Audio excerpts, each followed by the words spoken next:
Your conversation. Before we have a long agenda, I'd just like to welcome you all to the, what is it, the 162nd meeting of the ECCL. And with that, as usual, I'd like to start out with the introduction of guests and new folks. And the pledge. And I'll start. Oh yeah, you are here. Okay. You are here. I need somebody to do the Pledge of Allegiance. You know, Mark, you want to lead the pledge?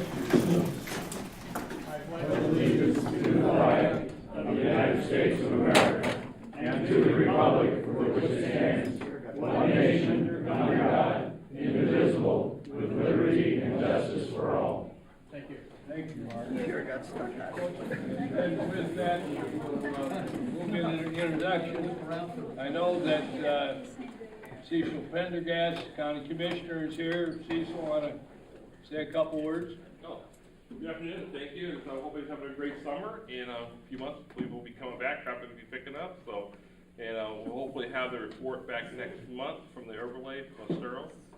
Sorry, it was for Corkscrew about the environmental traffic. So maybe in the future I can come and speak about that. Thank you, Cecil. Appreciate your help. And we're also honored to have new village councilman, John McLean. John, you want to introduce yourself? Thank you, Don. I'm John McLean. I live in Bel Lago. I've been in the area for about 7 years. I've been to a couple of these meetings, so I appreciate the support of all the communities. So thank you. Thank you, John. Good to have you here. And then going around the room, are there others who are here for the first time, want to just introduce yourself? Anybody? Don't be bashful. Well, I can introduce myself. I'm Jim Meek. I'm the alternate representative for Estero. I've been to several of these meetings too. Good to have you here, Jim. Anybody else back in the peanut gallery there? Okay, you're all been here and done that, right? So thank you for all for coming. With that, I'd like to turn to Scott Vanderbrook. Scott, for the Estero Fire District report. We'll let her go first. Okay. The consummate gentleman, Scott, is. Thank you so much. My name's Alexis. I'm with San Carlos Park Fire District. I'm not Fire Chief David Cambreri, but close enough, right? So we're 1 month into hurricane season, so if you have any interest in your community having a hurricane preparedness presentation done, you can definitely give us a call if you're in San Carlos, or if you're in Estero, you can give them a call. We'll get you all set up with that information. We haven't had any significant events yet, so it's still a good time to get prepared and get the information going. We had a great showing at the San Carlos Park Annual Parade, so thank you if you attended the parade. It was great to celebrate that holiday with you. We gave out over 2,000 American flags, so we had over 2,000 attendees. We do have a CPR, AED, and first aid class on July 22nd. The cost is $35, and that'll begin at 9 a.m. If you're interested, you can give us a call to register. You can get more information on that class on our website as well. For the month of June, we had 291 calls, nearly identical to last year, 292 last year. Overall, this year we have seen a 3% increase in our calls. And that is all I have for you. Ditto everything she said. That's why I like to let her go first. Not a lot to report from the Estero Fire Rescue. We're heavily into the budget right now. Our budget workshop is August 1st at 10 a.m. We got our budget numbers back, so we'll be presenting that to the commissioners on August 1st as we move into the next budget year. Hang on one second. The door's locked. So with that, I just say, anybody have anything? You guys got a huge agenda. I've got some stuff to take care of. Is there any questions you guys have of Estero or San Carlos? That's awesome. Thank you very much. Have a productive meeting, and thank you. Yeah,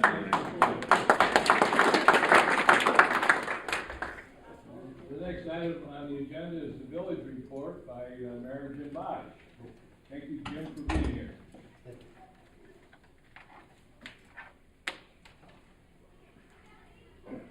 I'm happy that Don didn't introduced me as a new member. It's so long. First, before I give you some things that are happening at the council and the town, I'd like to tell you a story of this was told to me. This friend was walking in the rain on the street, and he slipped and fell, and he cracked his head on the sidewalk, and he went into a coma. So he was into the hospital, and he was not the best with his wife. But anyhow, he was in the hospital, and there was his wife, every day coming in, holding his hand, talking to him, and talking to him, talking to him.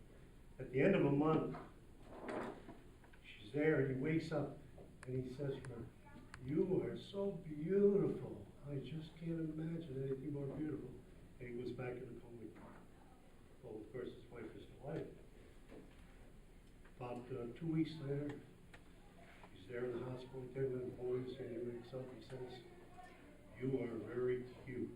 And he drops back into the coma again. 2 days later, he wakes up for good. He says, his wife says, he said, "Boy, I'm happy to see you." She said, "You know, I have just one question to ask you. You know, you woke up one time, you said I was so beautiful. Then the next time you woke up, you said I was so cute. What was all that about?" He said, "Well, I guess the drugs were wearing off."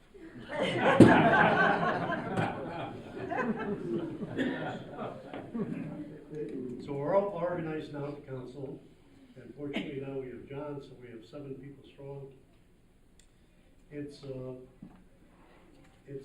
my philosophy that we should all be involved with all different projects, and that if we get that done, because we are 6, maybe 7 workers, there's a bunch of work for everybody to do in the Estero Council.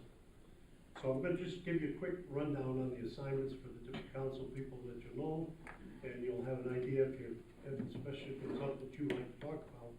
You're probably better off talking to that council person, because that person is really handling most of the stuff as we go along. Okay?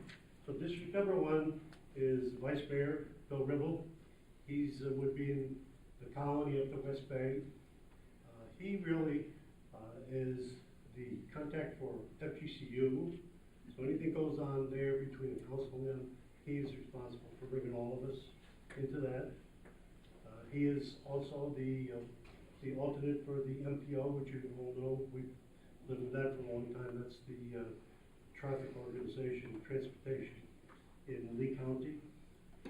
He works basically, we have a all-state group of cities called the League of Cities. He's our representative to the League of Cities. He's also going to be the representative working with Bonita Springs Council.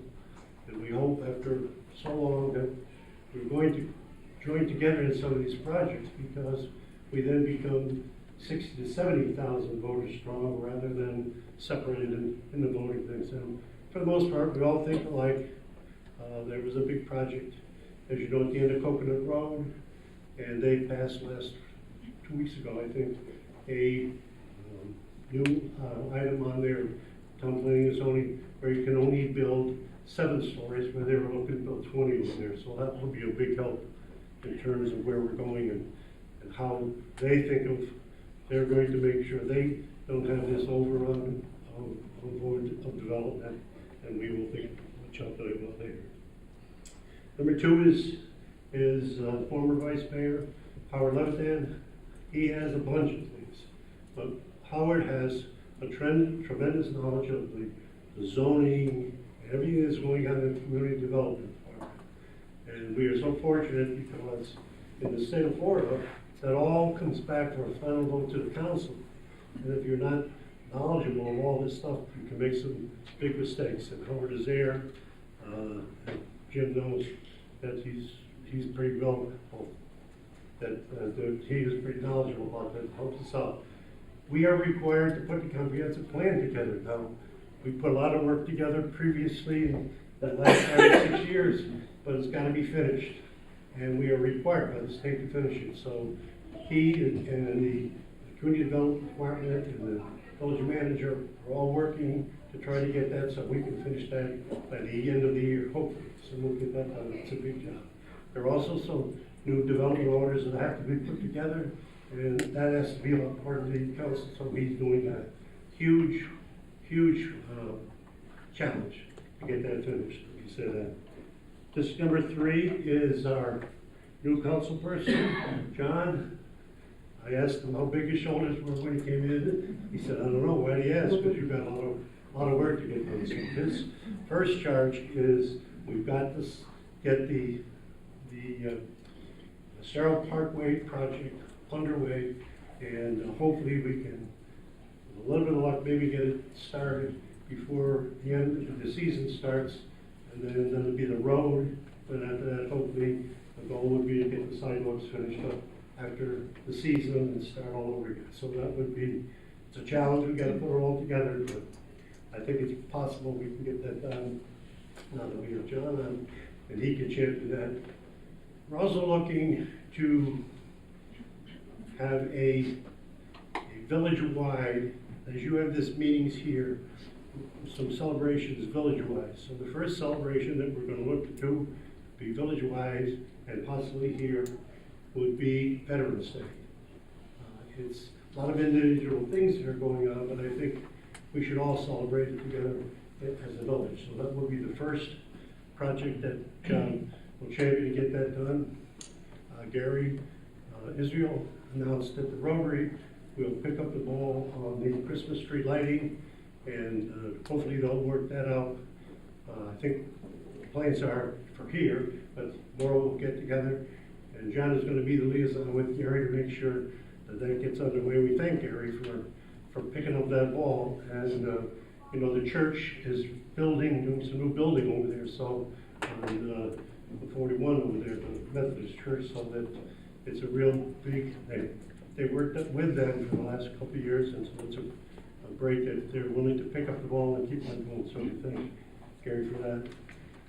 And I think in the absence of Miramar not doing the fireworks anymore, that next year we should all be thinking together of how we can do something to celebrate the 4th of July here in the village. So that's some main things that John's going to be trying to pull together and see if we can get that underway. So District 4 is Katie Arrington, and she is water. And believe me, we have a lot of problems with the water. We're spending $300,000 on the water survey right now. That will include the ditches, will include all the problems that we're having in Estero, especially the major problem of which the water from the Kissimmee River, when the floods come in, flows from north to south and goes into our DRG are, and has caused problems, serious problems here in Estero. So we're looking to see if we can get something like that resolved. It also flows south into Medina Springs, so they have a problem as well. So that is critical for us to look forward to see if we can get that solved. She does works with the historical district. Look, they're looking over there on the north of Corkscrew Road, and she works with the Historical Society and other projects that comes up. She's a member of the Charlotte Harbor things here. She put forward, and they are very much involved in the DRGR and so forth. Same as with Southwest Florida Conservancy. So she has a big, and obviously the Estero River is the main focus that we're looking to try to develop so that we can keep that flowing and have that as a recreational base as well for the town. The 6th district is former Mayor Nick Bados. He covers all of the Brooks. That's 4 communities in the Brooks. He's in charge of the schools. Anything going on with the schools, we direct him to take care of the schools. He's working with Lee Memorial. Anything going on with Lee Memorial, he's working with Lee Memorial. Hopefully, there's some federal money that will afford us to access a Sun Trail, which would come all the way from north and go down basically along the railroad tracks, and would be a bike and walk path for us in the future. And so That is underway in conjunction with Bonita Springs, and I understand even Collier County is interested in joining us now, so he is involved in that as well. District 7 is Jim Wilson. He's really the business guy. He's on the Horizon Council. He's on the council there for Bonita Springs and Estero Council. There are a couple other business committees and he brings that information to the council so we can look at, we definitely have to look at economic development. There is no municipality that can survive if they don't have the type of program for that. And then myself, I'm involved with, as you know, Edison Farms, which I'll get to. I'm involved with the county, and I'm involved with MPO. I'm sit on the MPO, transportation, working at transportation, all things which I'll talk about as we get going. So that's quickly gives you an idea of what these guys are doing. A council person in our village probably puts in 25 hours a week. So that tells you how much work. If it wasn't for the council people applying their expertise and so forth to these situations, we probably have to add on another 5 or 6 people. So that shows you what the light government, the concept of light government is. So let's talk about Edison Farms. Edison Farms is 4,000 acres, as you know. There's been a lot of talk. I visited with every single commissioner, and I will tell you that every commissioner totally believes in making that a sanctuary, that it stays in perpetuity, and the final situation, after working with them, is they have 3 or 4 different appraisals. The lowest one I think was about 35 million. The highest one was 42 million. And they were willing to go to the 42 million base. And anything above that says we paid more than the appraisal price, the highest paid appraisal price. And I think that's been all discussed as long as I've been here. People complain about, and I think that's their agreement. So I think they are working with the buyer, and I would think that between the buyer and the 2020 and the county commissioners, I'm sure they're going to work something out, because they are totally dedicated to making this a natural sanctuary, but more important, to retain the watershed, all the different benefits for the watershed that we have here that would benefit the county as well as everybody else. So I hope they're on vacation for July, so except for my buddy Cecil, he's out there working.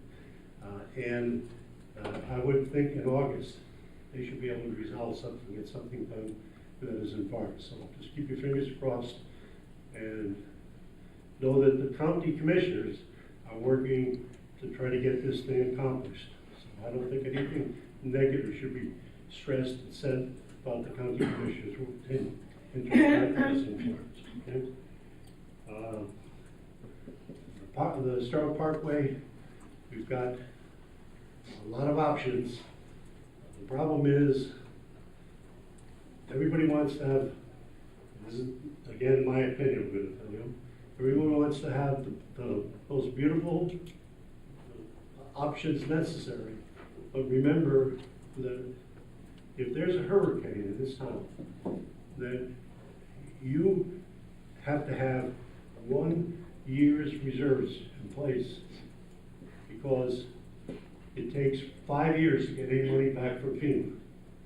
And so if we don't have that money in the bank and something like that happens, then the town is either going to have to go borrow money, which I don't think anybody wants, or we'll be in the hole. So keep in mind that we are very conservative. From a budget standpoint, I believe that we are ahead of projections. I originally worked on a feasibility study, and I projected that we would have $12–13 million after 2 years.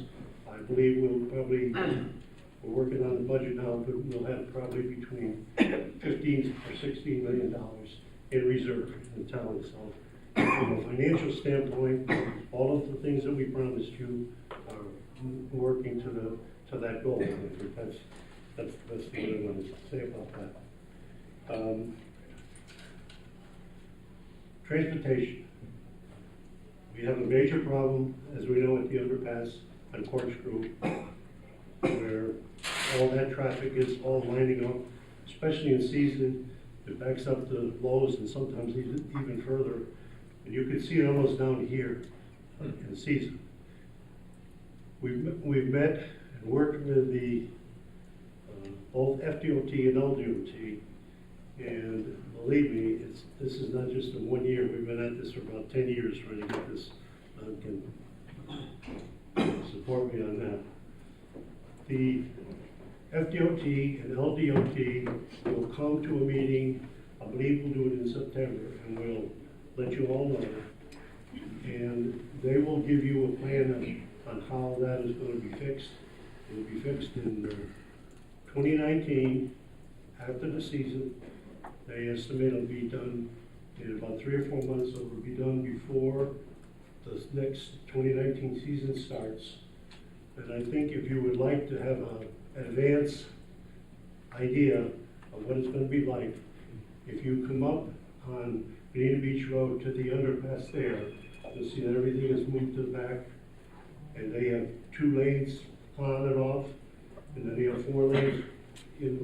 Cars will basically be the same type of plan. So we ultimately will have 2 lanes going north, 2 lanes going south, and then 4 lanes traveling east and west on Corkscrew Road. That belies the problem of now what's going to happen to Corkscrew Road. That's the problem lays in the hands in the county. And so they're responsible for anything past the pathway to the north and south.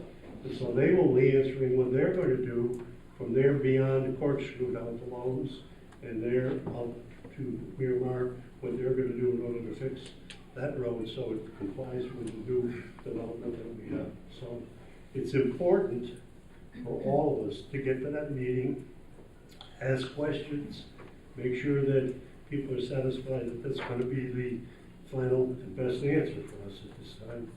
And you'll be notified ahead of time. One of the, I think, probably the biggest single complaint I get here at Estero is that the way we're building, I should say, because our taxes are so low, all the developers want to come here and build projects.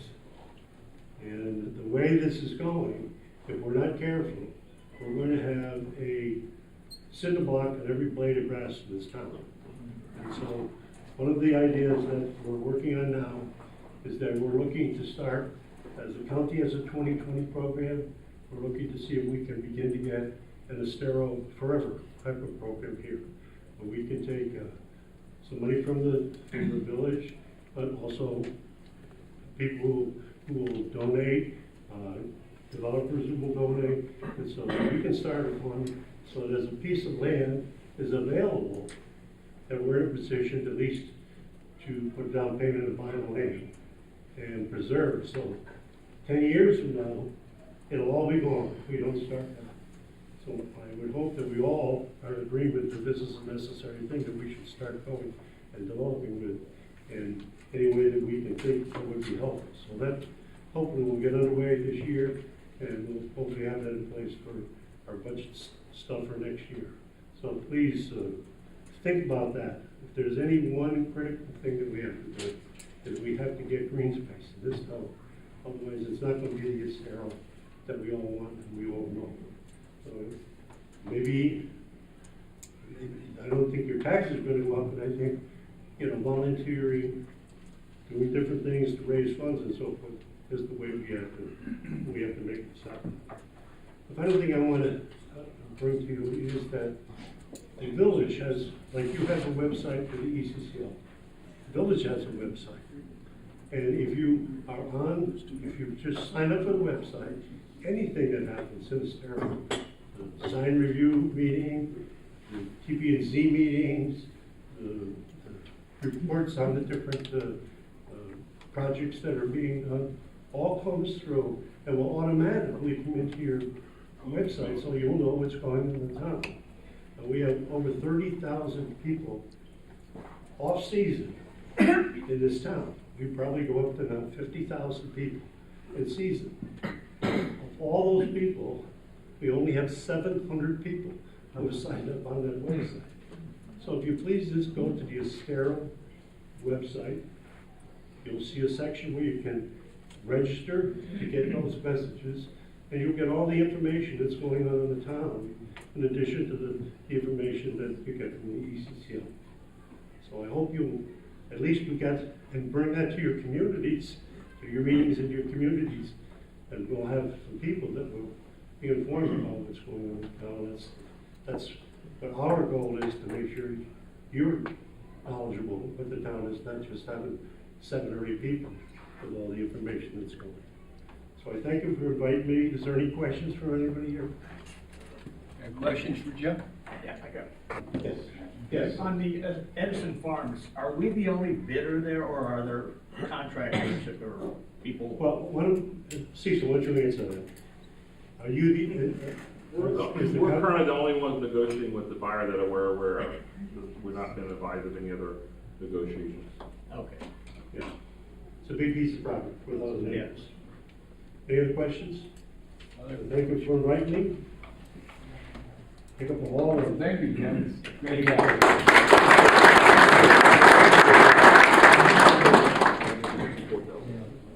Just a couple announcements before we move on to the other important matters on the agenda.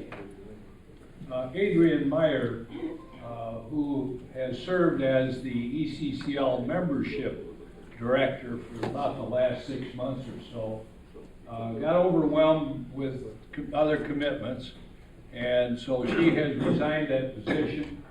And so we're looking for nominations or volunteers who would like to serve as the ECCL membership director. Right now, we have 32 communities that have paid their membership dues this year and are active in the ECCL. There's only about 2 or 3 communities that are not members of it. We are, however, reaching out to some of the new rental properties to see if they are interested in doing that. We have some senior facilities that are not yet members, never have been solicited for membership, but have the same kinds of interests. They have a lot of residents who need to know what's going on, and hopefully will become involved and participate in the activities of at all levels of government. So if you would either let Linda know about your interest or let me know, whether you do that after the meeting or by email or phone or whatever, we would welcome your interest. Now, we do have a small membership committee that has 4 members on it, as I recall, and they have been advised as well about the vacancy and that type of thing. So, any questions on that matter or any suggestions? Secondly, the village is seeking a person with civil engineering background type of matter. They're looking for somebody who would help them with infrastructure reviews and decisions. Somebody who's been involved in those kinds of situations in other communities. So we have a lot of retired engineers, I know, in the community, and I'd be surprised if there aren't some who have the relevant background and experience to step forward for something like this. We would rather have somebody who is retired and not active in the community, where you have the possible conflicts of interest every time you turn around. So those are, if you have knowledge of somebody in your community that might be interested in something like this, it's a part-time paid position, probably 20 to 30 hours per month, or per week, excuse me. And the village manager, Steve Sarkozy, would be interested in being contacted by any such person. Any comments on that one? I thank you very much. Next on the agenda is a discussion about the comprehensive plan progress, where we are and where we're going. And I want to turn that over to Jim Tutulis, who's our Community Development Director, to talk a little bit about where we are, what's going to happen here soon, as things really start heating up on this thing, and we move to year end when it has to be completed. Jim? Thank you, Don. As you know, we are required to have a comprehensive land plan for the village of Estero in place by the end of this year. We're almost at the point of putting it together, and after it's put together, it's submitted to Tallahassee. They review it, they make their comments and send it back to us, and then hopefully with their comments and with the adjustments made, it'll be ratified and be put into place by this December. Where we're at right now is each little segment of the comprehensive plan has been discussed. Each month was a different subject. And on the 18th of July, a couple of weeks from now, we would urge for you to come to the Planning and Zoning Board meeting, because at that point, there will be presentations and consolidation of the plan before it's written up to go to Tallahassee. So at that time, you'll be presented with what it looks like at this point, and then it'll be opened up to the public for your comments and for your thoughts. And this is the last time that we're really going to be able to have input to it before it's buttoned together to go to Tallahassee. So I urge you all to come to the meeting on the 18th and for the Planning and Zoning Board, which is going to be totally dedicated to putting together the plan as we have it up to this point. Are there any questions about that? Yeah, Mark. Is it on the web somewhere, the entire document we can look at? I don't believe it's there yet. Okay, but it will be before. Yeah, because it doesn't exist yet. We're putting it together. Are you killing me here? So how do, we've been to all the meetings, or at least we thought we were all the meetings. We made all those comments, but now we don't have really anything. What are we I doing on have the later information Okay. than Jim does on this, so let me just interject, try to answer your question at the same time, Mark. The meeting on the 18th that Jim was referring to now is going to be a review of the what has been called Tract 1 in Coconut Point. It's also called Estero, and That's going to be the. that's on the 18th. And this project has been scaled back so that it's now 180 units rather than 200, as it was the last time that we were talking about it. It's a rental housing project on the southeast corner of Williams and Via Coconut, okay? On the 25th, then, the PZB will be hearing the first presentation from the consultants on the planning, on the comprehensive plan. There'll be a second one probably in early August that hadn't been scheduled yet. But in order to prepare ourselves for that, Mark, the documentation comes out a week ahead of the meeting, so that the meeting on the 25th, which is the first serious discussions about the recommendations of the consultant relative to the comprehensive plan, they'll come out on the 18th. And so we have scheduled a joint meeting of the ECCL speakers panel, environmental group, and the transportation committee. All three of them will meet together at Kleinmark Bank on the morning of Friday, the afternoon of Friday, July the 21st, 1 o'clock. And we will be inviting all of you to come to that meeting. You don't have to be on the committee to come to that, but by that time, everybody will have had 2 to 3 days to review the documentation that's provided. It won't be the entire comprehensive plan. It'll be probably land use and transportation. Those are, but they're the most important elements in that comprehensive plan.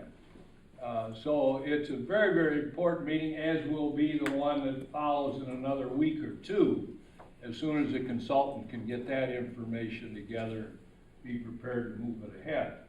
But it's really getting hot now, and we're talking now not about just what your ideas might be, but specific recommendations, how they need to be improved if they're going to work for us over the lifetime of the community, or as subsequently amended.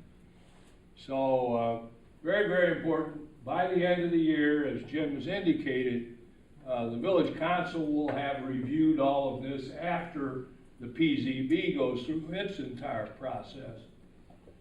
And then it goes to Tallahassee for their approval and back for adoption by the village council by year end. So there's a lot of activity that's going on. And as we've said many times before, this comprehensive plan is the vision for the future of the community. And if you want to have some influence on where we go from here, this is the place to record your voice. With that, any questions or comments on the PZB? Jim asked to say what time his meeting. What time, Jim, is your Oh, meeting? what, the meeting on the 18th or the 25th? Yeah. I don't think it's been set yet, Jim, but they were 5:30 talking about it. 5:30 for the 18th. 18th, 5:30, and I think the other we're one looking Friday. possibly 4 o'clock. 4 o'clock on For the 25th, because that's gonna be totally, dedicated to the PZB, or the land. plan, comprehensive plan. 21st is Yeah. 1 o'clock. Yeah. Where is that being held? Those meetings are all at village council, village hall, village council, meeting room. Speaker's panel is 5 What? Speaker's panel is 5 Yeah, I mentioned that. All right, with that, no other questions, we'll move on.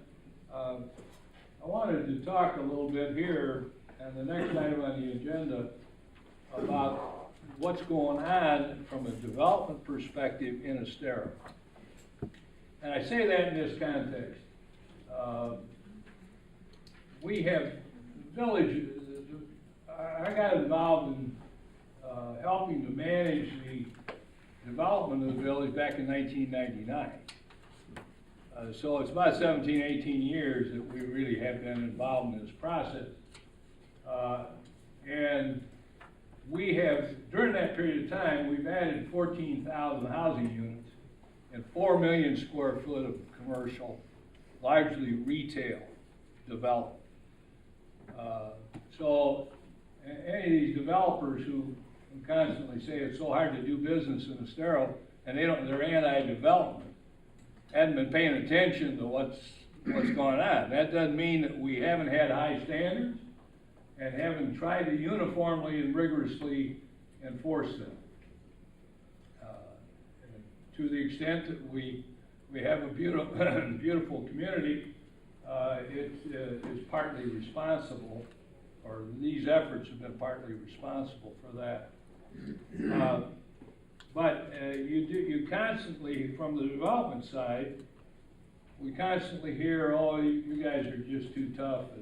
We don't want to do business in Estero. Bottom line is there's 18 projects, all of them shown up here on this map, that are currently underway in Estero. And I'd just like to go through that a little bit. And but I'd also like to make one other comment that's the other piece of it. We have so many people who keep saying that we're growing too fast, right? And indeed, the growth in Estero has slowed down appreciably from what it used to be. We did 2,800 housing units in 2006. If we do 500 housing units a year now, that's a lot. But it's changed, and so we want to, we've been doing a lot of research trying to help you to you and the council and others to understand that. But a lot of these projects, these 18 projects that you see up there, were actually zoned under Lee County, okay? And Estero picks them up midway in the process and frequently has no ability as a result of that to scale it back. If the village could be asked to increase the density of the development, but that hasn't happened very often. But at least half of these projects up here that you see were approved from a zoning perspective by the county, and that means those developers are entitled to build what has already been approved. In any instance, Pete, if you would move on to the next one, I'd just like to talk about the different categories that we have here. If I can read my paper in the dark here. Are we to turn the light back on? No, you're okay. It's okay? I think I'm okay. All right. The first section I want to talk about, there's about 5 or 6 of the 18 parcels that are housing developments, okay? And you see 3 of them up here on this particular part of the map, which is, you see across the top is Corkscrew Road. And on the west, the one on the furthest west is Genova. Jim Wallace's project of about 200 condominium units. And then the one in the middle is a real small 22 property, 22 unit development that is underway. It's single family homes. And then the large one on the northeast corner, or the southwest corner of Three Oaks Parkway and Corkscrew is, what is it, Estero Place. And it's got, all it's got is about 110 units in there, and there's only about 3 or 4 that haven't been sold. The one in the middle there, that little one, it's about halfway built out. Jim's just starting Genova. Those are 3 of the 5 housing developments that are among the 18, okay? Total number of units in them is in the neighborhood of about 350, somewhere in that neighborhood. Okay, Pete, the next one. Probably the biggest housing development going on right at the present time is, and I can't read this because of the darkness, what do you call it? Tidewater, which is a senior community there on Ben Hill Griffin and Estero Parkway. Pretty big piece of property, mainly duplexes. Like I say, senior housing got to be 55 or older, that type of thing. They've been moving ahead quickly and have pulled about 100 or so permits, 102, no, wait a second, 178 permits out of the 300 that they're authorized. So about 2/3 of the way through that project. Here again, all of these, all but Genova were approved by the county for that zoning. Genova was approved by the village council. Go ahead, Pete. We'll come back to some of these slides when we'll talk about the other part. The 5th one, which is again really a small housing development, single-family homes in West Bay. There's only 22 units in this particular part of the project.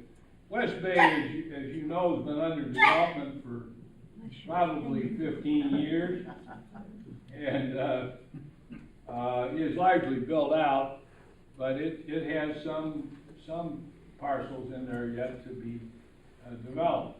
Well, this is just one small community they're working on presently. I think they have another one in the wings once it gets completed, but it's a small number of units. So you can see that the amount of single-family housing that's being developed is de minimis. That's contrary to everything that we've had in the past.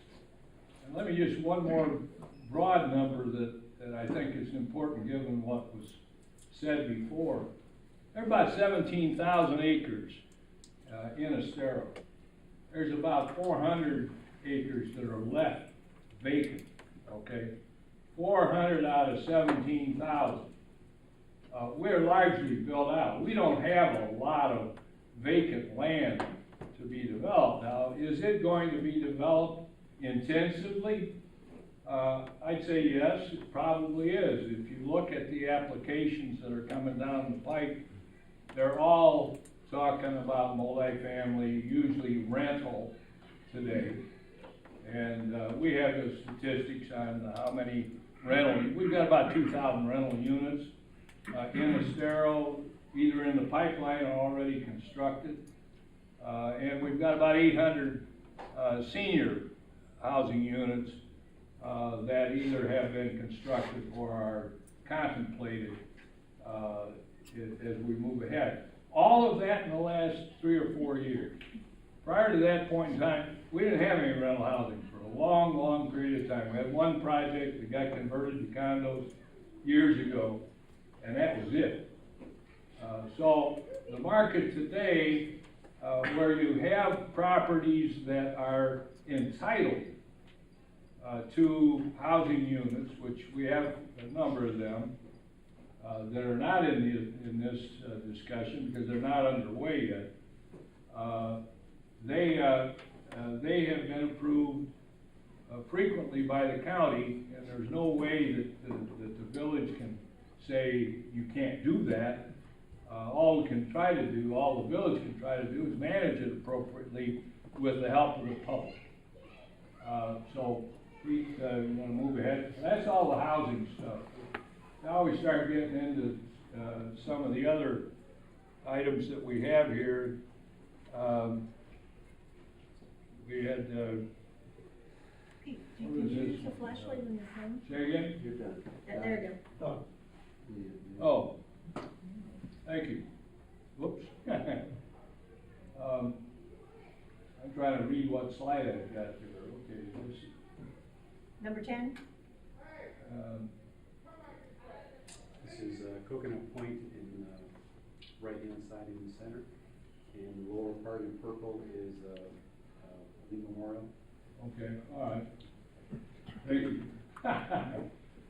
We have two large, what I refer to as institutional developments in Estero, and one of them is the Lee Health facility. 162,000 square foot, a little over $100 million project to be completed about this time next year. And then they will need to go to the state to get the necessary final approval to begin operations, the inspections and all that kind of stuff. So the fall of next year, a little more than a year from now, we will have that very, very substantial healthcare facility up and operating. The other one is on a different slide. It's the improvement at the church that Jim mentioned in his remarks. We had that on a different slide, Pete. I don't know where it is, to be honest with you. But there you 12. Okay. This is Broadway and 41. The church is the lilac color. Oh yeah, down at the bottom there. Mm-hmm. Might be good to put Bob, put a light somewhere up where I got it. I'm not sure what my options are here. That's too much. part. Yeah, that's too much. There's, you don't have a lot of That's too much. flexibility. Too much. I really don't have a Better lot the of other way. choices. Better the other Try way. that switch back there. Right behind you. Try the other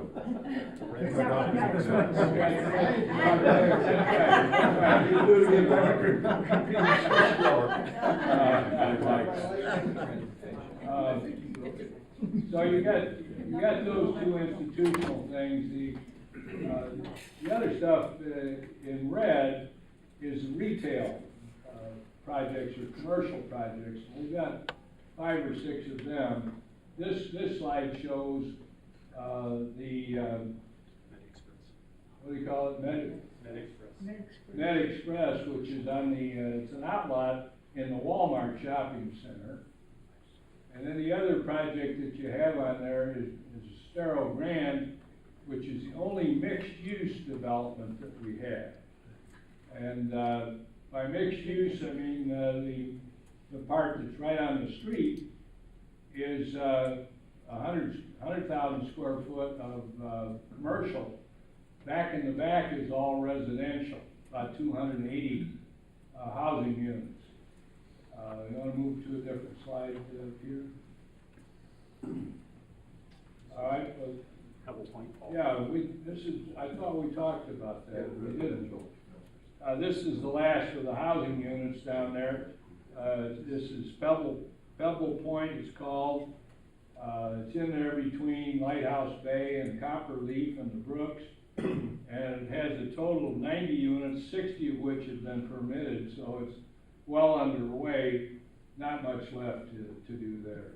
Go ahead, Pete. Whoops. I don't think we did everything on that. Oh. We done that? Yep. There we go, okay. Here we have, in addition to is that the hospital site down below? Yeah. Yes. And then we show, this is the only one of the 18 that is now completed is the motel there.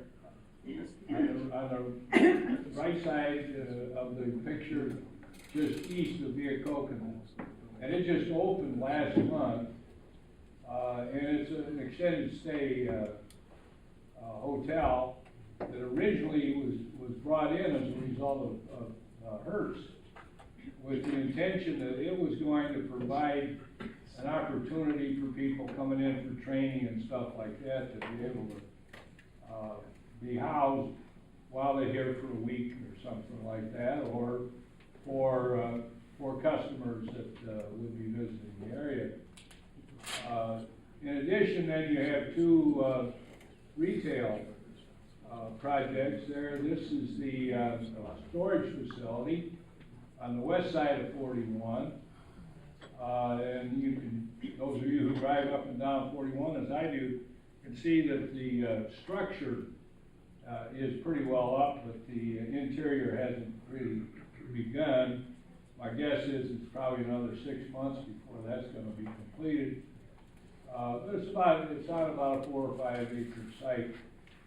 And then, what is that, this one? The Sports Authority. Oh, that's, okay, this is in Coconut Point where the Sports Authority store, they went bankrupt, and there are 2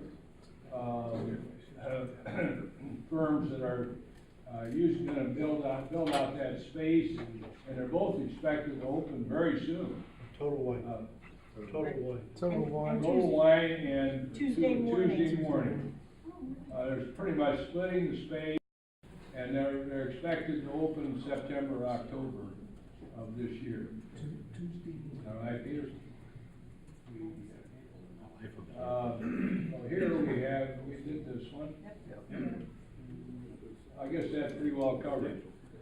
So, in any instance, the point of this is that there's a lot going on. Most of it was zoned by the county. what the village can do is relate to the appearance for the most part. When you have something that you inherit from another agency that has set the limits on how much density there can be in those projects. Next month, we'll do a report on the projects that are in process that will soon be added to this listing as they get approvals. You know, this will be something that will always be available on our website so that people can always look up what's going on from a development perspective and have the facts about what's going on. We're working with a GIS firm to help us to develop such a map so that there would be linkages to it that would show you the different approvals, show you the rendering, show you the site plan, all of the information you're likely to ever want to have if you're going to testify about it, or if you're just interested in what's going on and how big it is and all of that kind of stuff. So with that, Bob, if we could have the lights back up, Linda, appreciate it. Any questions or comments? Yes, Mark, and then At the Planning and Zoning Board, when we were talking about the plan, the term rental units was kind of funny to me, because as a point of reference, in Belterra, we have about 20% of our residences as rental. But basically what they were keen on is completely owned and they only rent them out. So when LaRue showed up a chart that said 16% of the community is rentals, that wasn't quite a true statement. So I'm really trying to work with them to make sure we understand that and people, you know, understand. Because yes, we have a certain percentage of wholly owned rentals, but we also within the communities, and some might be different. You know, Wildcat might be a whole lot less than Belterra. I don't know. I think Belterra is at the high end of the rentals because they showed the chart with how many kids we had, and mostly had girls. But that people need to understand the difference in that when they say a broad statement. yeah, I think it's important to distinguish that, you know, anybody who owns a home can always rent it to somebody, right? They're entitled, something like that. On the other hand, what we're talking about when we talk about rental units, that's what they're built for, and it's a complex where there's a management that handles the renting of the properties and this type of thing. Well, and that's what people are objecting to. We got a lot of people who say, what's going on here? You know, this type of thing. Why is it that we're now getting so many rentals? Well, that's where the market happens to be, and people are authorized already to build so many units. But those authorities typically came from the county prior to the village being created. I just don't want to make any assumptions on top of that. It's like the road study that they did. They took 2010 and they extrapolated, and you start with a bad number and you extrapolate it. You don't get a better number. It just keeps getting worse. So you can't make a school decision on number of rental units. They're primarily for rental. You need to go see some other things. That was my own concern. Yeah, I understand where you're coming from, and it's not a definable category because it's so flexible. Right. Market conditions change, right? And so the number of people that are renting their units changes as a result of that. Lou? I might have missed this on the map, but under the institutional developments, where does NCH come in on this? Under the institutional developments? The new NCH. The new NCH proposal development? Yeah. Where does that come in on the? Well, it's not been approved as a result. These are all approved projects that are under construction, okay? As I say, next month we'll be talking about everything else that's in the queue, okay? So that everybody then will have a better picture of not only what development's going on, but what developments are pending, okay? The NCH thing at this point in time, I'm told, okay? NCH is contesting the village's legal opinion that, as to whether or not they can build something that would operate 24/7, okay? The village contends that the zoning for that whole development, okay, not just simply that site, but there's about 8 different sites in this particular development. You've seen them, all of those restaurants out in front, right? Each one on individual property, individual site within there. In any instance, all of them are subject to a restriction. I think it was from 7 in the morning until 11 at night. It's the only time they could operate, okay? Why? Because Marsh Landing's right behind them, okay? So do you want to have a 24/7 operation right next to a residential community, right? Very, very close.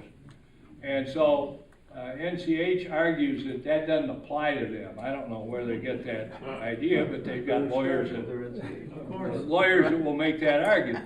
The village, on the other hand, takes the position, and it does apply to that parcel, okay? So there's a dispute at this point in time between the two of them, and until that gets resolved, it's not going anywhere, okay? And maybe after it gets resolved, if it does, maybe that NCH would need to seek a change in the zoning in order to be able to have an ER in there, 24/7 ER, okay? The alternative would be for them to take the ER out of there and not have an ER in this facility. And they have other stuff already in that facility, okay? So that's where it stands at this point in time. But it will be on the list next time as a pending development. Other questions? Yeah, Cease? Don, thanks for your presentation. One thing you didn't talk about was some of the future projects, maybe in the future we could talk about, if you let us know or let me know, the future project. I know you said a lot of these projects were zoned by the county before the village became a village, but some of these projects that were, some I think was disturbing, I saw the high-rise apartments were actually approved 20 years ago from the county. Sure. So we had no knowledge of it because you drive on the road next thing you know it's going because it was approved 20 years ago or 15 years ago. So what future projects do you see coming up that might be an issue as far as that? And then it's also market driven, like you said earlier, because due to Estero being such a beautiful place, everybody wants to live here, now you need the workforce to provide for the residential. Yeah. Well, we have 3 right now, Cease, that are that have been discussed already and that will be subject to further discussion, that are major projects that were zoned by the county, okay? Estero Grand was one of them. It's the only one that was shown here. And that's that 270 unit with commercial out in front, up on the north end of 41. You also have downtown Estero, which is another major project, about probably 30 acres, just northeast of on Broadway and 41. And it's a combination, again, of mixed use. It's got a main street in it, a lot of residential, et cetera, a fairly high density project. And then finally, Estero Crossings, which has been discussed a lot, out there on the south side of Corkscrew, just east of the interchange, and they're asking for 350 housing units, which are not allowed today under the present zoning. And right now it's set up for a major retail store, 300,000 square foot retail in there. And so they want to go to housing. So those are 3 that are pending right now. So you said all of them, like you say, they could go back 20 years in terms of when they were zoned. So with that, I've taken more than enough, more than my time, I'm sure, on this part of it. But I appreciate the interest in everybody wanting to know what's going on in the development aspect of things as we look ahead.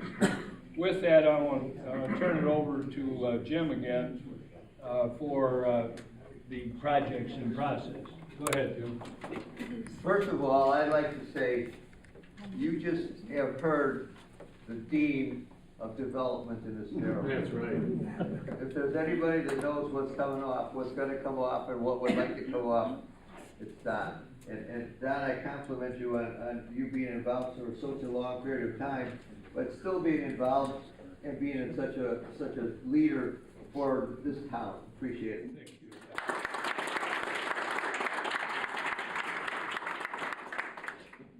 Thank you. Don spoke about the projects that are in process, and as you were talking about what's coming up. Well, just the only one that's coming up for actual review is gonna be on the 18th. And once again, let me reiterate and clarify. On the 18th, we're gonna be hearing a project at the Planning and Zoning Board, and on the 25th, we're gonna be listening to the culmination of the plan review, of the comprehensive plan. Now, you're gonna give me some, where we're at. This is the project that is gonna come up on the 18th. The history of this project is, it was originally zoned, for assisted living. And because the market has sort of changed, and because we're sort of assisted living out in Estero, the developers took the position that the number of units that they had for beds could be equal as the same number of units for multifamily apartments. The Planning and Zoning Board we differed, and we said that that was not the case, and we rejected the project. The project was then submitted to the council with the change in plan, and they were saying that they were gonna be able to make some minor adjustments on it and get the council approved. With Howard Levitan, as our mayor said, who was the expert in planning and zoning, he took the position that it would have to be, as the changes and modifications on it, it would have to come back to the Planning and Zoning Board. So we are going to hear this on the 18th, the changes that they proposed, and I have not been able to take a position on this because we have to be without a prejudice to it. I have not seen the new plans. We'll get them out just about a week before the 18th for the meeting. We'll get plans to review to look at. But ECCL, with the speakers panel, they take a position as to what they feel is the right thing to go with this project. Have all your inputs, and then come to the meeting and make your presentation. So anything that you have to say about this project should go to Don and to the speakers panel. If there's any questions about the speakers panel, yeah, Frank. About the 6.6 acre Estero or tract 1A parcel, community development staff has already approved of it, have they not? I have not seen a staff report.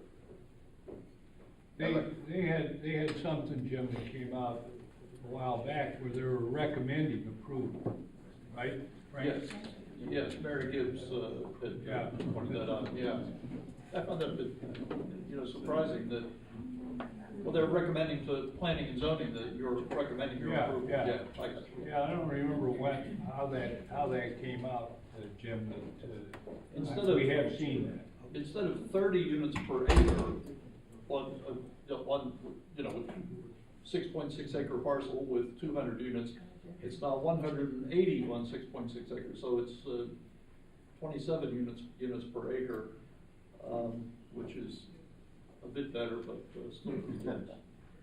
Well, I can't comment much on it. No, I'll get the package a week before our meeting, and at that time we'll see what the staff recommends. And once again, this is where you people come in to take your opinions and to take directions from the Speakers Bureau and make your presentations at the Planning and Zoning Board. Okay, so that's where that is. The other projects that are coming through the pipeline, they're not formally being presented for review, but they're just informational types of projects, which is the unique thing about Estero. what we have here is that when you have a project, you're required to come in with a public information meeting, which means you bring the project before the public with no reviews, no judgmental action, just to let the people know what you're thinking about, what you'd like to do. Gives the developer a chance to get feedback so he can change it and do whatever kind of massaging he wants before he makes a formal presentation. So that's a pretty unique process, and it does show how much involvement our community has with development. This is one that's being proposed. It's an office building, a 70,000 square foot office building, which is really unique because there's no office buildings being built and there's a lot of vacancies around. So who's gonna fill the 70,000 square foot office building? I don't know, but I'm sure they must have some ideas or they wouldn't be proposing it. And that's just off the corner of Three Oaks and Corkscrew, basically across the street from where Lowe's is. What's Yes. currently there? Pardon? Nothing? It's an empty piece of property. You know, it's south of where the car wash is. And next door to it, to the north, there's gonna be a veterinarian, emergency clinic for veterinarian purposes. So that's that project. Next we're gonna have probably the last, I hope, I shouldn't say that. Senior and assisted living project, and that's already something that is within a medical complex over there, the medical offices, and it's gonna be a smaller project, and it's gonna be not an ownership project, but it's gonna be a rental project, so people can go there and rent the unit and stay as long as they have to, but don't have to buy equity to get into it. And that was in the public information that we're talking about, giving us a view of what they're gonna propose as a formal request. Yep. Now this is the location that Don was mentioning about NCH. Controversial, I have to be careful about what I say, because this is what's probably gonna happen. They're looking for an emergency clinic 24/7, as Don was saying, so that they can have emergency care every day, 24 hours a day. The village takes a position that it's not zoned properly for 24 hours. And there's gonna be a controversy here between the village position and NCH position, and we'll see where that goes. If they determine that this is a restriction for 24 hours, they might kick it back to the planning and zoning board because they would have to have a zoning change. So that's why we can't go too much with that until we see what the next step is. Bear in mind, and this is where the politics come in, and this is just public knowledge, but when Estero came in with the Lee project, it was originally to be a hospital. And when it went, there's a certificate of need required to be able to build a hospital. There has to be a need for it. And when it went up to Tallahassee for approval, somebody rejected it. And they had the politicians and the power to be able to reject it, and that was Naples Community Hospital. They didn't want to see the competition there. Now the thought is that if they come in with, and they said there wasn't a need at that time for a hospital. Now, hypocritically, they're changing the point and say there is a need for, besides our medical village, that they're going to need even more space. So there's some hypocrisy going on here, and maybe some kind of a plan to put the kibosh on our hospital. So there's politics involved here. Okay. Now, this is when Mayor Bosch said that there was a cooperation between Estero and Bonita Springs. This is a perfect example of what he was talking about, because this has nothing to do with our official, position on this. We don't have any say in it.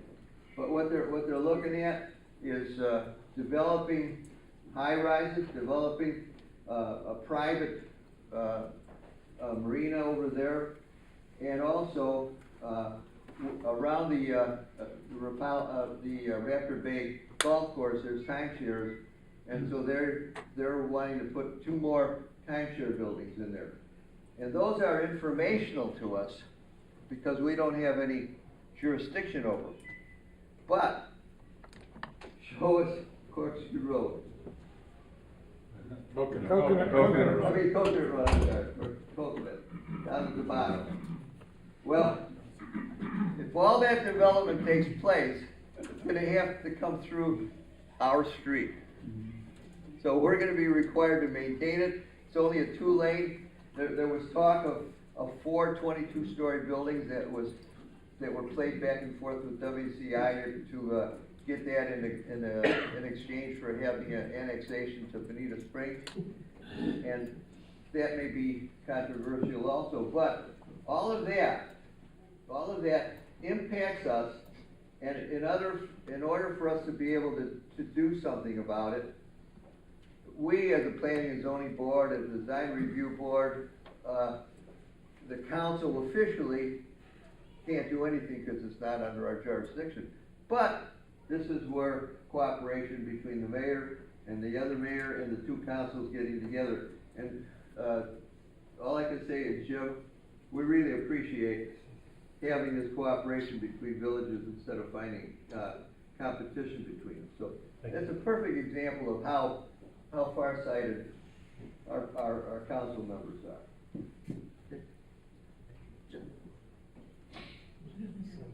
Yeah, those are the timeshare buildings that are part of the plan for expansion at the end of Coconut Road. That will load up the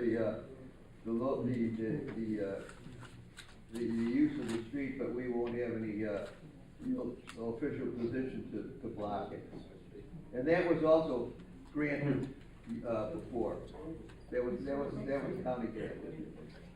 Plans for buildings all around that. Yeah, they actually have permission to build buildings all the way around that entire loop of the timeshare facilities. Okay. And this one was the one that, once again, this is another situation where they came before the planning and zoning board, and we recommended that the position of the developer go forward. We thought that there was a lot of give and take for the years, and we thought we might have had a resolution, provided that the traffic situation was improved as a result of the development. It went once again it went to the staff, and the staff decided, and going back to the council, that this was too important a situation to approve at this time, because they want to tie it in to the comprehensive plan. Now bear in mind, this piece of property is right off of the interchange. And typically on interchanges, when you have comprehensive plans, things around the interchange are typically like, some place that you could stop and get some gas, get some food, things that maybe are away from residential. In this particular case, residential impacts this property, so it's kind of unique. So this is going to be something that's going to be further reviewed now with the comprehensive plan in mind before it'll go back for further review for approval. Okay. Okay, that sums up things in the pipeline, as contrast to what Don was talking about, things that are actually being built. Are there any questions about what we've discussed so far? Yeah, Mark. When Don does this thing next month, can we have just a chart that shows where the middle and elementary school property is, right there around the post office? Because they stood up at the planning and zoning board, Lee County Schools, and said, we're building that in 21, 22. So it'd be nice to know where they're talking about building. Okay. Yeah, we'll take a look at it. And they don't have to apply and get approval. Correct. Governments like that, so, put it on there just because we know about it and, keep it on there and these people be aware of it. Well, they also made the point about joint recreation facilities. Yeah. Because we don't have enough of those in Estero for lacrosse, baseball, and some other things, that maybe we can do something with that. Mark, I'll speak now from the comprehensive plan point of view. There was a section that was, using joint efforts of the community, of the school, and of public-private, relations to be able to put more recreational facilities here. So that's something that's in the works. It's not, they're working on it, and that's really a good cooperative effort of trying to get, in other words, instead of having the school having its playground, the village having its park, and somebody coming in and wanting to have a public sports facility, there's a joint effort to try and put all this stuff together so that everybody gets a bigger bang for their buck. Well, I'm looking for the traffic too at one point in time. Well, all of that, of course, will That be Bob King taken will into have to worry about consideration. down the road, but if we can see where that is so people understand where that's gonna come, do we need a traffic light, you know, that kind of stuff. Thanks. Yeah. Thank you, Jim.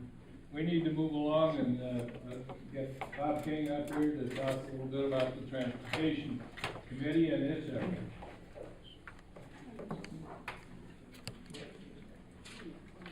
Light on for a moment, I'll turn it again. First of all, I wanted to respond in my remarks to a request that was made by Chief Vanderbrook last month, where he questioned whether or not we had taken any action or knew what was going on relative to handling the additional transportation or traffic that was going to come as a result of the mobile classrooms that have been moved in at the high school. So there's going to be a lot more school buses and automobiles at the high school this year than there were last year. I asked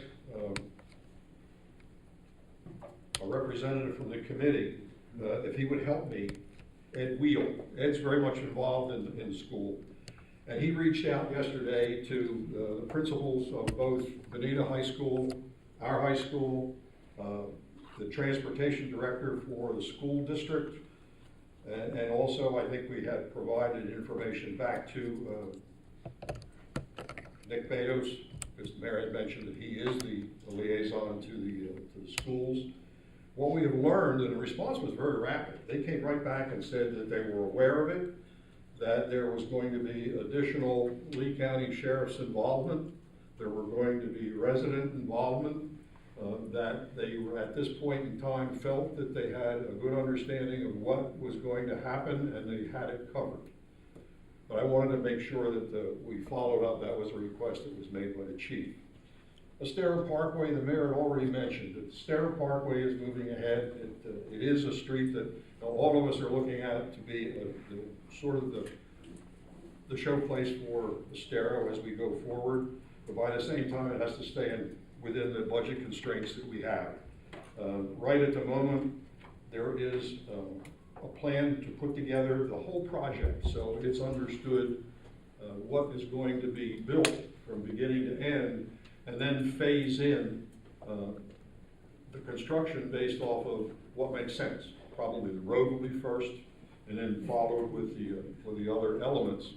But it'll be a total picture. You'll know where it's going to be. And the benefit of this, to me, is that you don't redo anything. You don't build the road and find out later you need to run an irrigation line out there for some landscaping and then dig a trench in your road. So that one's moving ahead. Next one I'd like to do,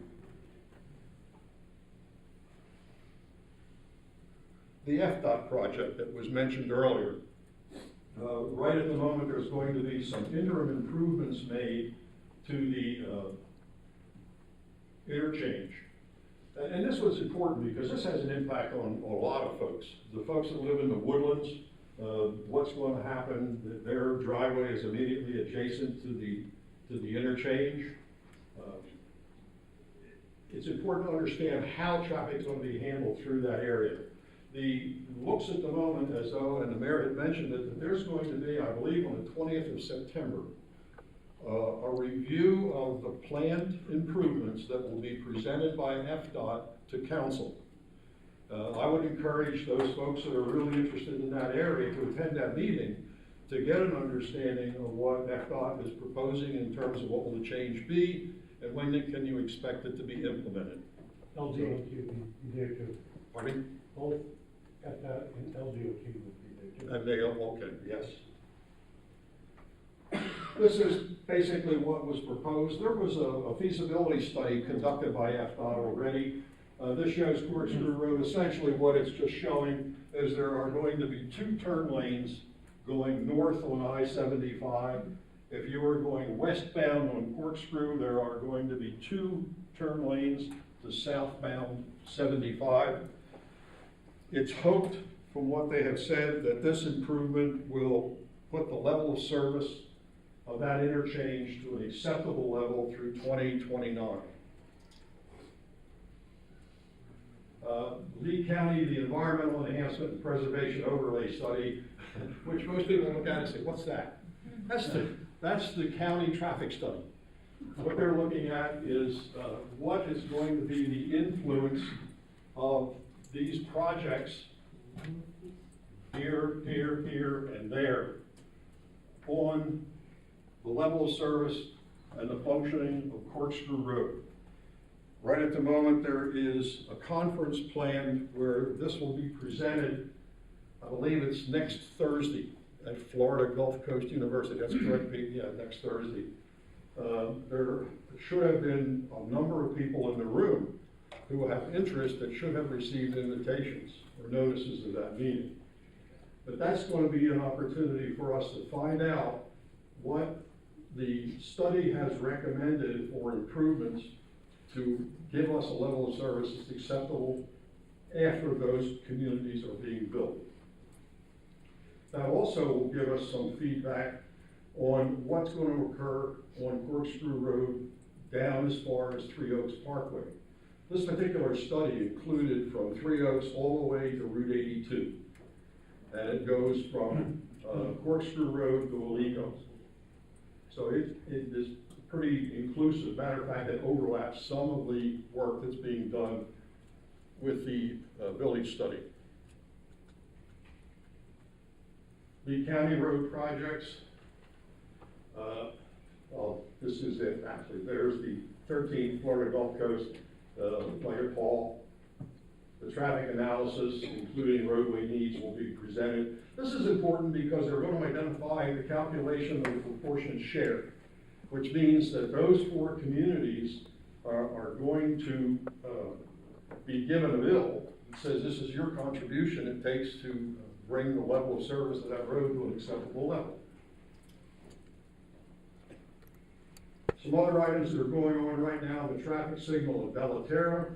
There has recently been an approval by the Board of County Commissioners on the signalization agreement. That's an agreement between the person that's putting the light in, which in this case happens to be Colorado Properties, and the county, because they will be given a proportionate share allowance for the money they're spending to put that light in.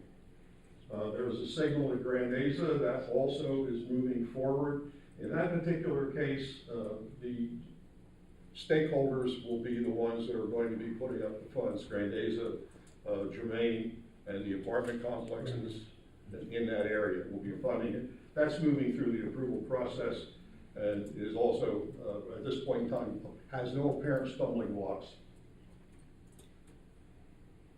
Recently, there was a hearing held at the local planning agency, the LPA, on the process of Veranda. This is a project, and Pete, I guess you'll get into this one also. It's 1,400 acres, about 1,460 units. We gave testimony on the transportation concerns, environmental issues, wildlife movements at this hearing. The applicant has basically agreed to pay his proportionate share, which I just mentioned is going to come out as a result of the study being done by the county. But he was going to pay his proportionate share of the identified enhancements that were going to be needed. The concern, I guess, here that we need to keep an eye on is there is going to be the improvements, and the proportionate share will be those items or that amount that is specified by the county commissioners. So it isn't a matter of just saying the total cost of this whole project is this much, we'll divide it by 4, and that's what each guy's going to pay. That may not necessarily be what happens. What we need to do is try to understand what's being proposed, and then observe and participate in that process to make sure that there is adequate money charged against those folks that are going to be the major causes for our traffic improvements. Bob, it should say 3 miles east of Alico Road. Yeah. Okay, instead of west. Does it say west? And, yeah. No. Yeah, yeah. That's the other way. 3 miles east of the Alico. And that was put in there to make sure that you were reading my graphics. It is west. It is west. Go back. Yes. It can't be west. Yes, it can. LBA board West of Alico. It is east of the Alico, coming down. East of the Alico. Go back to your map. It's still correct. Go back to the map. There you go. Alico comes down and runs into Corkscrew. Yeah. Here's Alico Road. Right. So when you talk about the 3 miles, you're talking about 3 miles from here into this complex. The golf course is here, the place is here, Pepperland is here, Verdana is here. Show the slide needs to be adjusted. There's three very large communities, and then the fourth one is Wild Blue, and that's a little bit further to the west and north. Bob, can you go back to the slide where we just were about the, go forward. One more? And one more? Okay. The one dissenter on the LPA board was Noel Andrus, and he made a comment that the amount of money that the Wild Blue and the place at Corkscrew have already been asked to provide to funding for Corkscrew Road improvement is totally inadequate for the actual construction. And so I just want to make people understand that, yes, these builders are going to be donating money to the improvements on Corkscrew Road, but it goes a very short way to buying or to paying for the total construction or reconstruction of the road. So a lot of us county taxpayers are going to be footing the bill for improvements to Corkscrew Road. The other point that I think he made too, that I was impressed with, Pete, was he made a point that the LPA was being asked to look at these projects on a piecemeal basis. And he was saying, why don't we have a comprehensive plan of development for that area so that you have a total understanding of what can take place going forward, rather than coming to us with each one of these projects individually. And he was addressing those comments to the county's development people. The staff was present at that meeting. So I thought that was a good comment. Pepperland Ranch is another of the units. That's a 700 acre, about 700 houses. That one had gone before the hearing examiner. Pete, myself, and some other members here today also gave testimony at this meeting.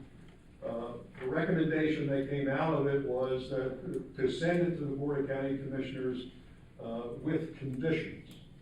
And the applicant is to make the road improvements by BOCC from the Environmental Enhancement and Preservation Study, that traffic study, and they were to make it without limits or caps, which I thought was a strong statement in terms of what they wanted the developers' involvement to be.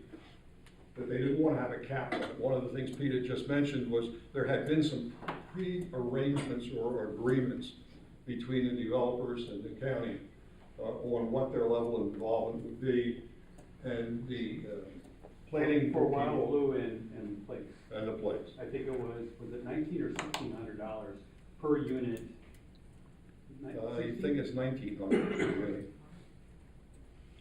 So it's important that this transportation study that's being completed be looked at in terms of what are the total improvements that need to be made to Corkscrew Road. Right now, if you look at the MPO's plan, the widening of Corkscrew from Alico Road all the way down to Wildcat is not scheduled to occur until the period 2026 to 2030, as far as the 2040 plan is concerned. Doesn't mean it can't be moved. That all of these developments may not have been known or understood at the time that the 2040 plan was put together. That you can make amendments. My only comment, Bob, is that it's not simply the cost of improving the roadway, but you've got culverts that need to go under there for wildlife and also for moving water. Oh, from one side to absolutely. the other. And finally, you have the necessity for waste treatment, you know, Schools, waste treatment water. plant, all that kind of stuff. Who's gonna pay for all of that? All the Because infrastructure's that- gotta be It ought to be part of the proportionate share, but I don't think it is. Well, And we'll find out, I guess. Well, we will find out. We're gonna find out when we go to Florida Gulf Coast next week.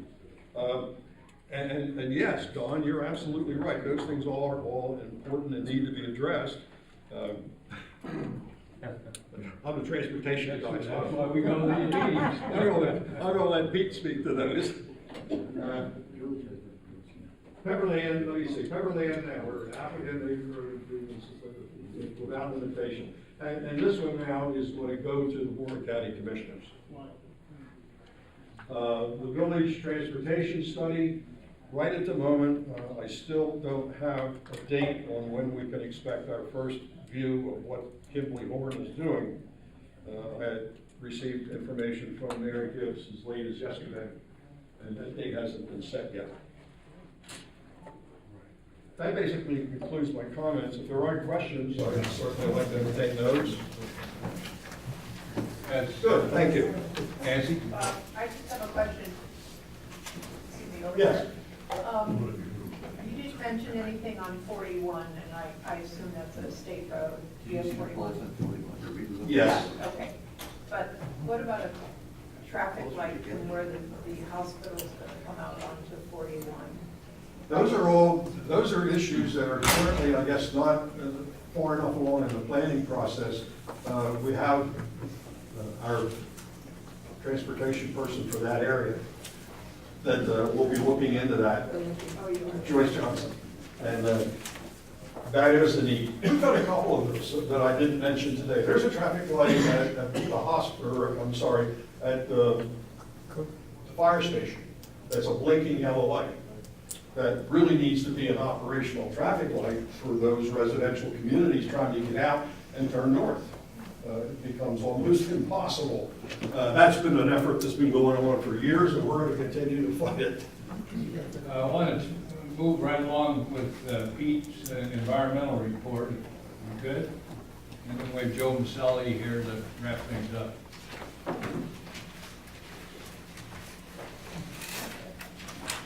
All right, thank you. Actually, a lot of what I wanted to talk about, Mayor Bosch and Bob have already spoken to, so I won't take much time here. But here again is this print that you've seen over and over again from me. These are the three big projects that we've been talking about. This is the farm, the place at Corkscrew, formerly known as Corkscrew Farms. This is for Pepperland Ranch, and this is for Dana over here. So Corkscrew Farms is 1325 homes. For Dana, over here is 1460, and Pepperland Ranch is 700 homes.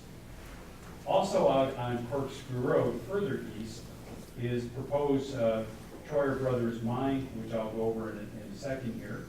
Here is Verdana, and the LPA hearing, as Bob mentioned, was a couple weeks ago, June 26th, in which the local planning agency voted 5-1 to recommend that proposed project go with the recommendation to transmit to the VOCC. So in other words, they're telling the Board of County Commissioners to further progress that site to state agencies for review up in Tallahassee. So that happened back on June 26th. It will go up to Tallahassee. Our experience has always been that Tallahassee rubber stamps these, comes back, and they will have to go through a zoning hearing exam like Pepperland did a few weeks ago to rezone the property from agricultural to residential.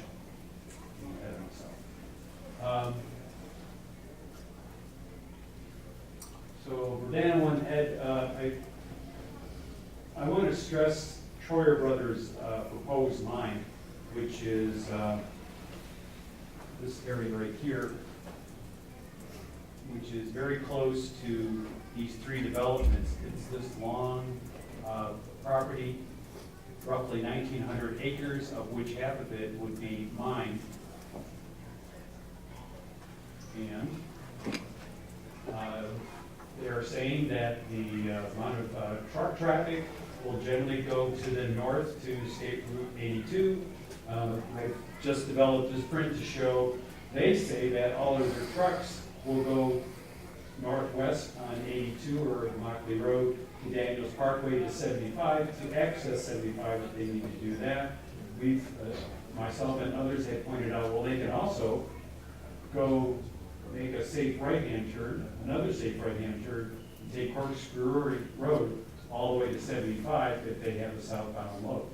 So we're talking possible more truck traffic on Corkscrew Road with the possible opening of this line. Now, this line has a lot of permitting to go through, and right now it has already been transmitted by the Board of County Commissioners to Tallahassee for its review. That's happening now. After the state probably approves that, it will go back to the county for a zoning hearing exam, I believe. And that's when it'll be very, very important to testify, to oppose, to support, whatever you want to call it, the placement of this line. Because if you want to speak in front of the Board of County Commissioners down the road about whether this should go forward or not, you must have had to speak first at the zoning hearing exam prior to that. So we will make that known when those times come. Questions about the mine while I've got it up here now? Yeah, I have a question.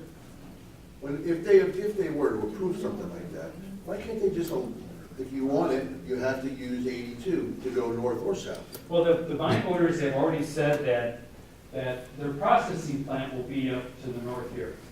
They've also said that they will start mining from the south and slowly over time, a 20, 30-year period, slowly move from the south part of their property to the north. And there will be access to 82 at this point. They do own this land down here, but they said during the LPA meeting that they will not have truck traffic exit that road. Right, but like you said, there's nothing to stop them from going. Exactly. They could say one thing at the meeting, but I don't think that binds them in the future, say in 15 years, to say, hey, we want to build a driveway here to, because now there's so much traffic up here, we can't get to road, so we want to build a driveway from here down to Corkscrew Road just so we can get our trucks out of there. Nothing prevents them from doing that. Pete mentioned that the drivers are private contractors. Yes, the drivers are not employees of the mine. They are private contractors. Once they leave the property, they can go wherever they want. And they get paid by the load. Right. Okay. Now, it is, I do point out here that it's, to get to this point here, from this point, it's 4 miles longer to follow this route than it is to go this route. However, if there's more traffic up here, traffic lights and so on, it may still be easier for them to do this. Pete, how many loads per day that is? Oh gosh, you would ask that. It is a huge number, and when we divided, and when we calculated the number, it was obviously wrong. It was like 1 truckload per minute. So it was obviously correct at the LPA, but it is hundreds of truckloads per day. at the mine. So this mine is projected, if they get all the permitting, is projected to get started in 2020 and to go for 20 to 30 years. So it's going to be basically be a permanent fixture in our life. Pete, do they talk about blasting and the noise and the vibration at those LPA meetings? They did, a lot of property owners who lived in this general area complained about the possible noise, the vibrations, the dust, and it still went forward. Because we in Bellaterra, I think it's every day around 12:30 or sometime, your house just shakes. Yeah, And there's not a mile, the crow flies, it's gotta be, what, 3 miles or something to the one on the corner, or kind of on the curve on Alico, so. Yeah, that's, You're probably- right about over here. Yeah, that's Youngest. That's Youngest. But the 3 communities that are gonna be built, they're gonna be right in the middle of that blasting. Sure are. They're gonna feel that every day. Dust. Yeah, and as they told us, the mining starts from the south here, so they're gonna be at the closest here for a number of years as they slowly move to the north. So these communities down here, I would think are gonna, this is the farms in Verdana and Pepperland. I would think they're going to hear or feel the effects of the mining first. No question. It's also true, Pete, that the road is an arterial as well as the county. You can't restrict the truckers from using it. So they have that option that you can't prevent. They can haul down that road. Pete, what about the environmental flow of the water and everything coming down? Is there? With the mine? Yeah, I mean, you know, coming down from Cucciachi and Lake Okeechobee and all that stuff. Well, none of, Can't, Caloosahatchee River has nothing to do with this. Well, I understand. Caloosahatchee River is way up here, and the flow from Lake Okeechobee goes up this way up here, actually, and then comes down through the north side of the city of Fort Myers. Pete, So- the point is, you know, back when we did the DRGR study, which was Right. focused on mining in the area, putting a mine in there like that depreciates lowers the water table on all the properties around it, so that the wetlands no longer function effectively, okay? And that really depreciates substantially the ability of the area to recharge the aquifers, to store the water and move it more slowly to Estero Bay and clean it up in the process. All of that gets hurt. well, it'd affect the Edison Farm thing too, wouldn't it? Absolutely. Yes, sir. I will say that the county is working with developers in this area here to try to get a surface water flow agreement so that sloughs that go from generally the northeast to the southwest across these new communities that go generally from here to there, that these communities will have an agreement in place so that as flow exits from this one, there is a location in this one to receive that flow. And similarly over here with Verdana. If you start mining that property, then. This will disrupt the entire flow, probably disrupt the entire flow as water generally moves from the northeast to the southwest. Does the county take anything into consideration about how they're gonna get that additional 15,000 people out on that road in a hurricane? Yeah, onto a failed intersection already, that they don't have any As long as plans to Estero repair. pays for it. And then the other thing is, we were talking about Coconut Road, who's gonna pay to 4-lane that? Well, that's The traffic is already a nightmare on that, as you probably well know, to get in that entrance to the colony, having missed the tea time. Given they already said that there's not I can vouch for that construction. You gotta leave earlier. Yeah. That's why people have to show up at these hearings. Yeah, I bring this up over and over again because there are opportunities for people to voice their opinions. Here's the Verdana LPA meeting, it was June 26th, whatever, And we need people to show up and to express their opinions, their desires. When the Troyer Brothers mine came before the LPA, the most effective testimony was the residents who lived right in this general area.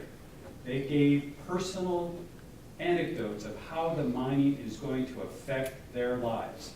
They would have to, operate their daily schedule by the mines. The mines start blasting at 7 a.m. They're going to be up at 7 a.m. They're going to have lights on the processing center until 11 a.m. and so their houses are going to be lit up. They would say things like that, and it actually moved a number of the board members. Didn't really help, but it actually made them think, and we need to, I keep stressing this because this is going to be a very important thing. Having these homes out here is one thing, but having another mine out there is something much harder to. Peter, we need to get Joe on here. Okay, just wanted to let people know that the whole Yes on Conservation 2020 program group, we are still together. We now are called Eyes on Conservation 2020. We're forming a website to monitor what are happening with Conservation 2020. As things go on, you'll hear me talk more about that. And this is just an announcement that combines speakers, panel, transportation, and environmental committee meeting is Friday, July 1st at Highmark Bank. We'll be reviewing the draft comp plan. Thank you, Peter. We appreciate your help. Want to hit the lights before you sit down? The last item on the agenda, for all practical purposes, is a brief presentation by Joe Maselli relative to the fracking matter, which Conservancy recently has had a workshop on. Joe? Okay, this was held on June the 22nd. There was approximately 50 people there, and it was hosted by the Conservancy, of course, of Southwest Florida, Stove Crab Alliance, Food and Water Watch, Rethink Energy Florida, Environmental Florida, all kinds of environmental groups were there. I was there, and Patty was there, and if I say anything that is inappropriate, please let me know. I'm not here to explain fracking, because I'm sure everybody in the room knows what fracking is. My question is, do we all understand the toxicology of the chemicals they put in the ground? That's not a topic here for today. What is the topic is gearing up for the 2018 legislative session. Because fracking apparently is rearing its ugly head again. And the consensus of the group was that there are several key players. Of course, Senators Benequisto, who fortunately voted in favor of overturning who I'm going to mention later, Denise Grimsley, who I don't know who she is, and Kathleen Pasadomo from Naples is part of this area. And of course, in the House, Matt Caldwell, who will be leaving. He has to leave, as everybody knows. Dane Engel, Representative Fritzenhagen, I can't remember her first name right now, and of course, our own Ray Rodriguez. And so the consensus is, if anybody knows any of these people, that we need to be in touch with you in order to see how we can parlay that relationship into trying to educate the people about the dangers of fracking. Is that about pretty much it? Well, what they Anything else? talked about was there's tension between Speaker of the House Corcoran and Majority Leader Rodriguez, to the point where Corcoran could be leveraged to, if not co-sponsor an anti-fracking bill, at least move it forward through committees. So the recommendation was that we all call Speaker Corcoran when the new legislative session comes around, because he wants to be what was the comment that was made, that he wants to clean up the Florida legislature and get rid of the corruption, get rid of the influence from outside corporations and special interests and dark money and all that. So if he wants to stay true to that word, this is one avenue that he can pursue to make Florida completely frack-free.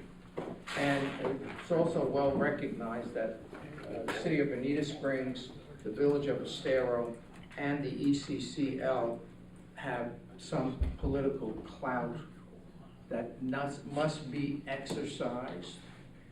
The question is, what is the strategy? I'm not at liberty to discuss any of that here today. And perhaps the ECCL, in conjunction with the village, might entice Representative Rodriguez to have a town hall, because none of us can remember if he's ever had such a town hall meeting, and perhaps he needs to understand the sentiment of the people. And that's it, as far as I'm concerned. Yes. I just want to make a comment. I worked for the EPA in Region 3. Anybody doesn't know what fracking can do, there's a, go on the website and look up Dimmick Township in Pennsylvania, where they show a person in a house with his, turn on the faucet, and he light a fire from the water coming out from the gases that came into his house. So look up Dimmick Township. It's very, very revealing about how bad fracking can be. Yeah. Other questions or comments on that? Let me just call on Linda then for the financial report, if we would, we'll be out of here. Okay, very quickly, financials for June, we had income of $351. One of our communities paid their dues of $350. There is one community yet to pay, and we're expecting that income very quickly. Expenses were our very typical communications, media, and PR expense in around $1,000, $1,100. And we had our annual expense for insurance of $800, with a net total expenses of around $1,800. Against the income, that brought us to a net expense of in the vicinity of $1,500. Year to date, we're looking at about $3,900 in a positive position, with close to $20,000 in our account. Short and sweet, as I said, one community paid this month. We have one outstanding community that we're working with and expect payment very shortly. That's it. Any Comments or questions on financial report? Thank you. Finally, Tom McDonald, who is our communications director, couldn't be here today, and we're running out of time, so I'm not going to go into what he is, show you some of the stuff that he's been doing. But one of the principal things that he has been working on, and where we need the membership director to complement his work, is a presentation that we would take into different communities who want to hear us about how ECCL defines its role vis-a-vis the village council. And we're basically a we're a research and communications organization. And what Tom has done since he's joined us in this capacity is, one, he's prepared this outline really of this presentation, which once we get a membership director starting in the fall, I would expect that any of your communities where you'd like to have us come in and talk about the ECCL and its role, we would be most happy to do so. But the second thing that Tom has done is he's really totally redesigned our website. Our logo has changed dramatically, as you can see, in all of our different presentations. But in addition to that, he's added a social network dimension, so that when we send out a information piece to the 3,800 people on our email list, it not only goes there, it goes to Facebook, and Estero has 20-some thousand Facebook users. It goes to all of them. They can all access our information, and we can send special things to all of those users of Facebook. In addition to that, then, there's all kinds of other gimmicks that he uses in order to disseminate using Twitter and the other social media. So the ability of ECCL to communicate with the Estero community is unparalleled among any kind of civic organization, probably in the entire United States. And thanks to Tom. So I want to thank all of you once again for coming and for staying the entire 2 hours, listening to all of the presentations, all of which our directors do an excellent job and work very hard to be able to present to you all the things that are going on in this really active community. So thank you very much. Appreciate you being here.